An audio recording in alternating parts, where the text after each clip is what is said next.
जब भी बात होती है मुल्क की डेवलपमेंट के हवाले से, तो इंफ्रास्ट्रक्चर की, रोडों की, सड़कों की बहुत ज़्यादा बात होती है। अगर देखा जाए तो इस मुल्क को सबसे बेस्ट निज़ाम इंफ्रास्ट्रक्चर का वो गौरव ने दिया, तो हमारे बड़ों ने इतनी मेहनत क्यों की, रहने देते हैं। दूसरा सवाल ये है कि सर, अगर यही सबसे बड़ा इशू है, मेरा नहीं ख्याल कि सबके लिए कॉमन है। अब अगर आप देखें हमारे कबायली इजला जो हैं, बलूचों को देखें, पख्तूनों को देखें, तो पिछले 25 सालों से ऑपरेशन हो रहे हैं उन पे। तो what is the way forward for them? उनका क्या आगे मुस्तकबिल है इस मुल्क के अंदर? आपने फरमाया कि जी ये जहाँ पे ऑपरेशंस हो रहे हैं वहाँ पे क्या होना चाहिए। Now main thing I feel is कि हमें उन एरियाज़ में जो इन्वेस्टमेंट की ज़रूरत है, उसमें तालीम की ज़रूरत है, उसमें कम्युनिकेशंस तो फिर भी कुछ बेहतर हो गई है, लेकिन जो प्रोडक्टिविटी एनहांसिंग इन्वेस्टमेंट है जिसमें एनर्जी और ये इंफॉर्मेशन टेक्नोलॉजी वगैरह बहुत ज़्यादा इन चीज़ की ज़रूरत है, ताकि वो लोगों को अपना फ्यूचर होता हुआ नजर आए and people get into a more productive mode.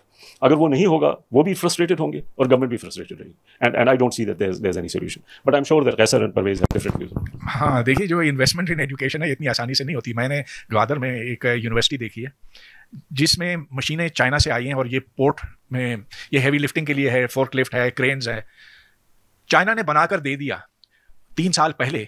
लेकिन जो ट्रेनिंग की मशीनें वहां पर पड़ी हुई हैं, अब तक उन पर से प्लास्टिक की चादर भी नहीं उठाई गई है। ना उधर कोई स्टूडेंट है, ना कोई टीचर है।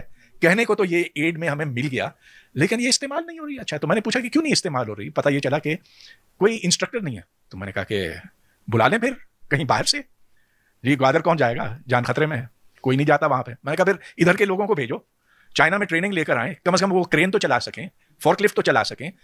ये ना जो इलेक्ट्रॉनिक ट्रेनिंग मशीनें होती हैं, अब तक एक भी नहीं इस्तेमाल हुआ, और किसी के पास अब तक कोई प्रोग्राम ही नहीं।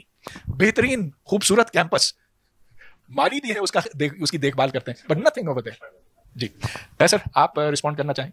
हाँ, जो खैबर पख्तूनख्वा और बलूचिस्तान में जो हालात है उस पर तो मेरा ख्याल है तारिक ने बिल्कुल सही कहा। आप लोगों को इकोनॉमिक अपॉर्चुनिटीज दें तो वो दहशतगर्द नहीं बनेंगे। वो तो रिक्रूटिंग ग्राउंड है दहशतगर्दों के लिए। आप वो कर दें तो लोग क्यों जाके बंदूक उठाएंगे। आपने फ्रस्ट्रेशन क्रिएट की हुई है तो वो जाके उठाते हैं।